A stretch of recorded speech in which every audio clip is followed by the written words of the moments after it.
Hey everyone, welcome back to my channel. My name is chaosdrive and I'm making a game.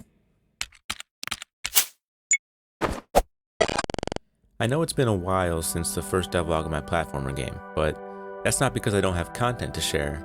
I've actually made a ton of progress. I just haven't really put aside the time to make a video about it. So, in this video, I will be going over all of the new features and content I've worked on since the first video. We'll start with the player art evolution. So, in the first devlog, the player looked like this. His basic shape and figure was how I wanted it, but the actual character design was just placeholder. The overall genre of this game is sci-fi/cyberpunk, so I wanted to communicate that through the player. This took a lot of thought, but in the end I decided I wanted the player to be a soldier for one of the large corporations that runs the city. So after some time, I came up with the second version of the player, wearing a Hyperion soldier suit. I stuck with this for a while, but eventually the color scheme just didn't seem right to me. So I changed the color from red to blue, and I made some other small changes. And I really like how this version turned out, and I decided to stick with it. I've also made a set of animations with his helmet off for story purposes. This is the final design of the player character to date. The next thing I worked on was adding guns. Now, this platformer will mostly be about the platforming, but there will be a little combat mixed in, and there will also be boss fights. Not only that, but the guns also serve as a platforming mechanic because the recoil can knock you around. The first gun I added was the plasmic pistol. It's the most simple gun and has very low recoil, but it can still be used to get around. The second gun I added was a shotgun, and this is my favorite.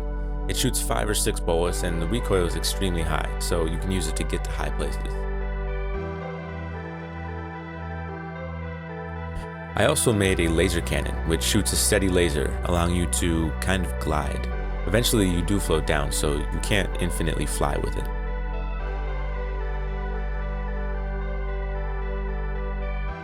I also thought it would be nice if there was a way to shoot without recoil, because it could get annoying, so I made it so when the player crouches, they are unaffected by recoil. These guns will be the main means of fighting the bosses in the game, so I need to polish them as much as I can. Next up is level design. With most of the core mechanics and systems done, I began working on the first chapter of the game. The first chapter takes place in the abandoned sewers underneath the city. It took me a couple weeks to get the level art and colors looking right, but it came out pretty nice.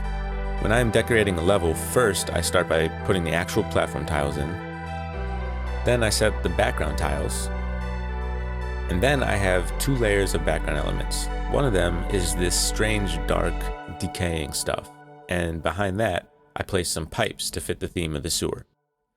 After most of the art was done, I added the first hazard into the game, the sewer water. This water contains high levels of radiation caused by nuclear warfare. That is why the sewers are abandoned, so if the player touches the water, they will die. For the waves, I just used a couple of sine waves going opposite ways, and for the actual water physics, I created a bunch of springs inside the water object that affect each other.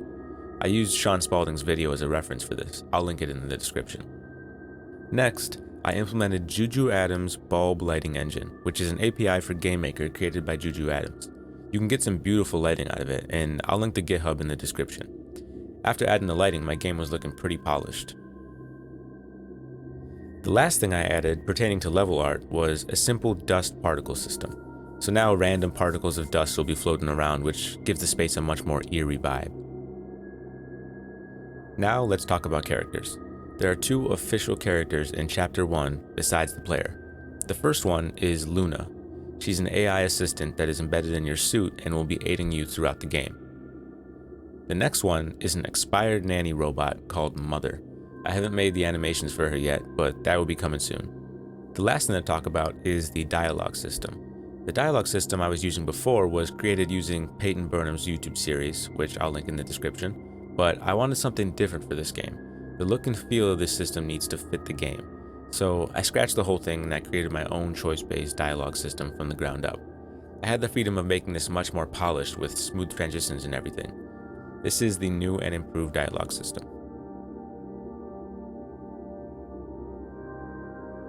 I think I've pretty much covered everything that I've been working on since the first devlog. I want to continue doing these devlogs more often. Definitely won't be taking a break as long as before. Going forward, there are a couple mechanics I want to try implementing into the game, but besides that, it will mostly be level design, sound effects, and music. I'm also working on the story, but I don't want to give too much away in the devlog so that everyone can experience it for the first time when they play the game. With that said, thank you for watching, and I'll see you in the next one.